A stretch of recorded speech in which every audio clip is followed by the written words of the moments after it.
দারিয়াখোলা শহরের সেই দিনটাও অন্য দিনের মতোই কুয়াশায় ভরে উঠেছিল।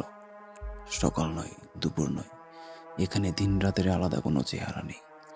পাহাড়ের গায়ে মোটা তুলোর মতো কুয়াশা লিপটে থাকে, যেন শহরটা সবসময় এক অদৃশ্য আবরণের নিচে বন্দি। সোয়াদ খান, ঢাকার এক ফ্রেঞ্চ ফটোগ্রাফার, শহরের ঢালু রাস্তা ধরে হাঁটছিল, হাতে ক্যামেরা, কাঁধে ব্যাগ, চোখে এক অদম্য কৌতূহল। বড় শহরের ভিড় থেকে পালিয়ে সে এখানে এসেছে প্রকৃতির ছবি তুলতে, কিন্তু ভেতরে ভেতরে সে জানতো সে আসলে কিছু খুঁজছে যা সে নিজেও ব্যাখ্যা করতে পারবে না। বিকেল নামতে হঠাৎ কুয়াশা আরো ঘন হয়ে গেল। সোয়াদ থেমে গেল পাহাড়ি কাঠের পুরনো ব্রিজের কাছে। ব্রিজটা শহরের প্রায় সবাই এড়িয়ে চলে।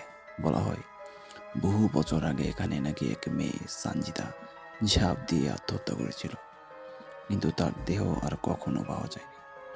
সোয়াদ জানতো না এই গল্পটা কতটুকু সত্যি, কিন্তু কুয়াশার ভেতর দাঁড়িয়ে ব্রিজটার কাঠের গন্ধ, জলে আছড়ে পড়া ঢেউয়ের শব্দ আর হাওয়ার অদ্ভুত ফিসফিস গান শুনে তার গায়ে কাঁটা দিয়ে উঠল। সে ক্যামেরা তুলে ফ্রেম ঠিক করলো।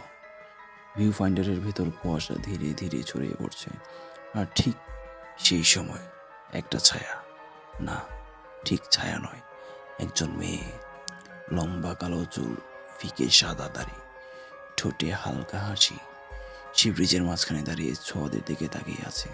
তার চোখে ছিল এক গভীর শূন্যতা, যেন কোনো অতল গহ্বর। ছোঁয়াদ অবাক হয়ে শাটার চাপলো। লেক হঠাৎই মেয়েটি কুয়াশার ভেতর মিলিয়ে গেল। ছোঁয়াদ দৌড়ে ব্রিজে গেল, কিন্তু সেখানে কেউ নেই, শুধু ভিজে কাঠের তক্তা আর নিচে অশান্ত নদীর জল। তার বুক ধরফর করতে লাগলো। ক্যামেরা খুলে ছবি দেখতে গিয়ে তার হাত কেঁপে উঠল। মেয়েটি স্পষ্টভাবে ফ্রেমে দাঁড়িয়ে আছে, কিন্তু হাঁটুর নিচ থেকে শরীর নেই, কুয়াশায় মিলিয়ে গেছে। সেদিন রাতে লজে ফিরে সোয়াদ ঘুমাতে পারলো না। ছবিটার দিকে বারবার তাকিয়ে থাকতে থাকতে তার মনে হলো ফটো থেকে যেন মেয়েটির চোখ তাকে দেখছে, তাকে ডাকছে। ঘড়ির কাঁটা রাত 12:03 পৌঁছালো।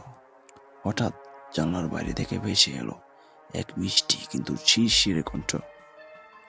মেয়েটি বলছে, তুমি কি আমাকে দেখতে পাবে আগামীকালকেও? সোয়াদ ছুটে গেল জানলার কাছে, কিন্তু বাইরে শুধুই কুয়াশা। তবে দূরে ব্রিজের দিক থেকে ভেসে এলো এক হালকা হাসির শব্দ, যা ধীরে ধীরে মিলিয়ে গেল নদীর গর্জনে। গল্পের নাম হচ্ছে কুয়াশার উপরে, আর গল্পটা লিখেছেন আইমান সাদিক। এটা প্রথম গল্প। যদি ভালো লাগে তাহলে পরের ভিডিওতে দ্বিতীয় পর্ব আসবে। ভালো থাকবেন।